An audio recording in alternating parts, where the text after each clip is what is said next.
C'est suite au conflit à Solferino, donc en 1859. Donc Solferino est dans le nord de l'Italie. Henri Dunant s'est rendu là-bas pour des affaires personnelles. Il a été choqué par les blessés à la suite de cette bataille de Solferino, qui était une bataille sanglante pour l'époque. Ces blessés laissés sans soins, il a organisé des secours. Et puis quand il est rentré, il a écrit et publié en 1862 Le souvenir de Solferino, qui proposait donc cette création d'une institution qui est devenue le Comité international de la Croix-Rouge et les sociétés nationales qui viendraient en aide en cas de conflit. Et effectivement, alors le Comité international de la Croix-Rouge, qui ne portait pas ce nom-là à l'époque, a été créé en 1863. C'est ça son originalité, c'est d'être la première organisation humanitaire, donc il y a plus de 150 ans maintenant, et surtout, je vous l'ai montré par la première convention de Genève, donc cette signature de ce texte de façon universelle et pérenne. Donc ce n'est pas uniquement à un moment d'un conflit où on va signer entre deux parties un accord, mais c'est un texte qu'on a préparé en temps de paix qui protège les soldats, les militaires blessés dans les conflits. Les conflits et la guerre ont évolué, ça c'est certain. La Première Guerre mondiale a été un petit peu la bascule, le premier grand conflit international, avec cette première prise de conscience des civils, donc des civils qui souffrent dans la guerre. Puis en 1929, après la Première Guerre mondiale, une nouvelle révision des conventions de Genève avec la protection des prisonniers de guerre. On a bien sûr cette deuxième évolution avec la Seconde Guerre mondiale. La Deuxième Guerre mondiale a mené les États à négocier un quatrième traité, une quatrième convention. Donc on parle des 4 conventions de Genève de 1949 qui veut protéger les civils dans les conflits armés. Cette protection pour les civils a été en fait renforcée aussi en 1977 avec l'adoption de 2 protocoles additionnels, un qui s'applique aux conflits armés internationaux, toujours entre 2 États, et un qui s'applique pour les conflits armés non internationaux. Donc quand typiquement on va avoir l'armée officielle d'un État qui va s'opposer à un groupe armé non étatique. Le premier travail du CICR, c'est de reparler avec les différentes parties en conflit pour leur expliquer les droits. Et pour avoir accès, c'est de ne jamais prendre position. De cette façon-là, ils auront accès aux victimes tant d'un côté, si on peut parler d'un conflit d'un côté et de l'autre, donc de tous les côtés du conflit, et avoir accès à toutes les victimes. Le CICR n'est pas une instance qui peut mener des enquêtes. Donc un hôpital a été détruit par tel ou tel groupe, donc on prend notre cas, on va voir le commandant en charge pour lui dire qu'est-ce qui s'est passé, c'était une erreur, c'était est-ce que vous étiez au courant, etc. Ça, c'est ce qu'on appelle avoir un dialogue bilatéral et confidentiel avec les parties au conflit. Tout ce matériel qu'on récolte ne peut pas, par exemple, être partagé avec les instances judiciaires, soit la CPI, par exemple, ou d'autres tribunaux internationaux ad hoc, qui sont en charge d'enquêter pour tout ce qui est crimes de guerre, crimes de génocide, graves violations aux conventions de Genève. On a une exemption, finalement, de témoignage, on est protégé, on n'a pas besoin d'aller témoigner. Pourquoi? Parce qu'encore une fois, ça nous empêcherait de faire notre travail. Si on documente, on collecte, on veut amener de l'assistance, et en plus, après, on dénonce, à un moment donné, les gens ils vont dire « non mais… » On a choisi finalement de privilégier l'accès aux personnes en ayant ce dialogue confidentiel et bilatéral lorsqu'on voit des exactions sur le terrain, mais de ne pas participer à des procédures juridiques criminelles.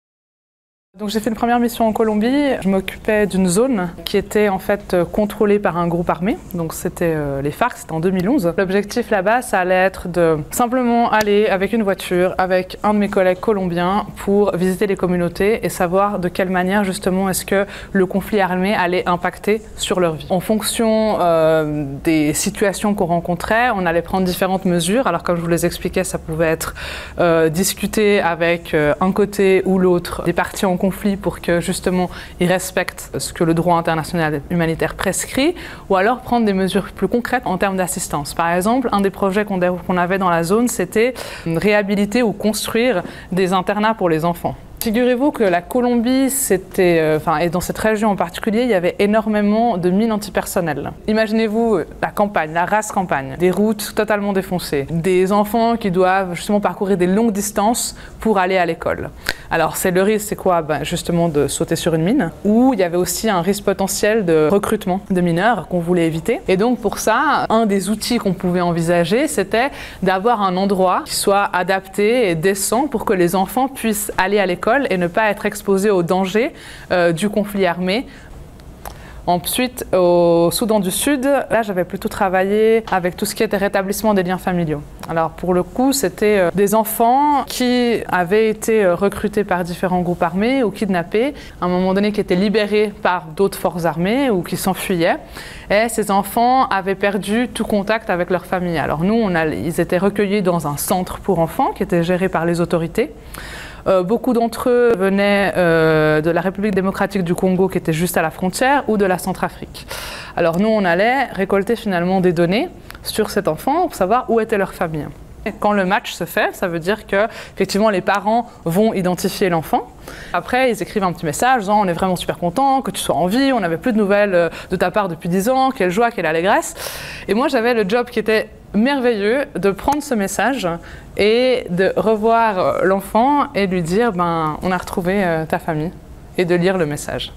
Et tout d'un coup, de les voir arriver justement le moment où ils se rencontrent, pour moi, ça a resté un souvenir qui est extrêmement émouvant. De pouvoir apporter des bonnes nouvelles comme ça. On n'en a pas souvent, malheureusement, dans le secteur humanitaire. On fait face à beaucoup de détresse. Mais ce type de moment était vraiment très beau. Alors, les dangers pour le personnel humanitaire, il y a toujours le mauvais endroit au mauvais moment. Malheureusement, plus on est proche de la ligne de front, effectivement, plus il y a un risque. Il n'y a pas forcément besoin de renforcer la protection. Ce qu'il faudrait, c'est que, encore une fois, que le droit international humanitaire soit respecté, vu qu'il prévoit une protection aussi pour les travailleurs humanitaires, qui sont des civils, donc qui ne doivent pas être ciblés par les acteurs du conflit. Il faut aussi savoir que il y a de plus en plus, finalement, de travailleurs humanitaires et les médias se font aussi de plus en plus l'écho des incidents de sécurité qui peuvent avoir lieu. On avait calculé que sur les dernières années, il n'y avait pas forcément une augmentation des incidents de sécurité ou des morts. On a eu des années très douloureuses. L'année passée a été une année extrêmement douloureuse pour le CICR en Afghanistan. On a eu 6 collègues qui ont été tués, 2 autres qui ont été kidnappés puis libérés et une autre collègue ensuite qui a été tuée. On a eu des collègues qui sont morts au Sud-Soudan également. Et c'est toujours une tragédie, quel que soit le nombre. Only about 458,000 people are in the camps.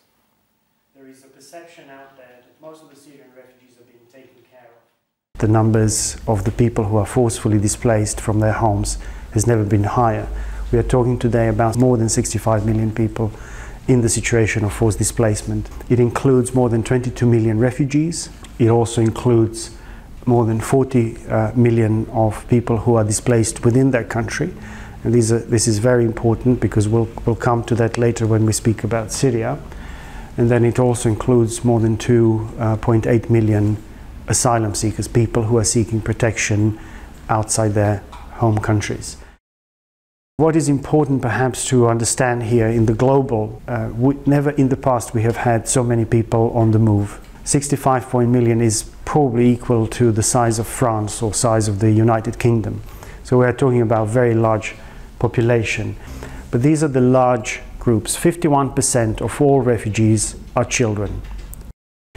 There's a lot of talk that most of these people are in developed nations and so on, and nothing could be more wrong than that, because most of the people who have fled their homes, who are refugees and internally displaced, are hosted by developing nations. 84% of all world's refugees are in the developing nations, not in industrialized world. En anglais, c'est bien?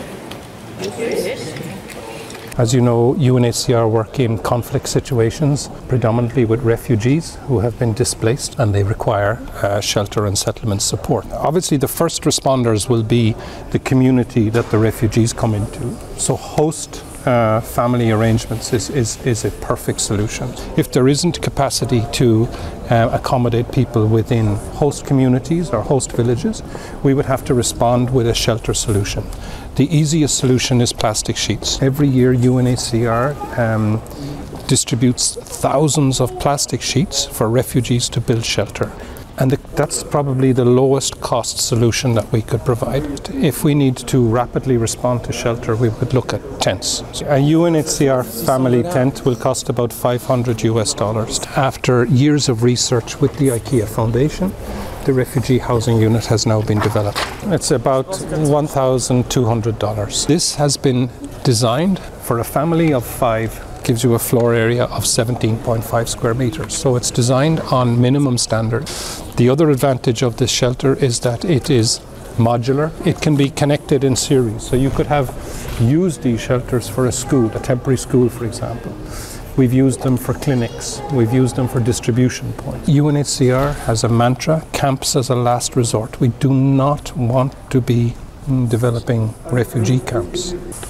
By putting refugees in a camp, it often means dependency. We have to provide everything. You have to provide health, you'll have to provide education, you'll have to provide nutrition, you have to provide latrines, you have to provide water.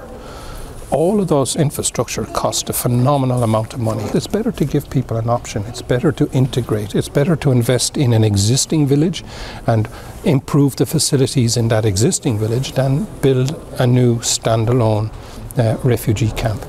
It's better if people have freedom of movement. It's better if people can get a job. It's better if people can have livelihoods and make their own choices. How many years does a refugee camp average lifespan? 17 years. The investment in maintaining that infrastructure for 17 years is huge.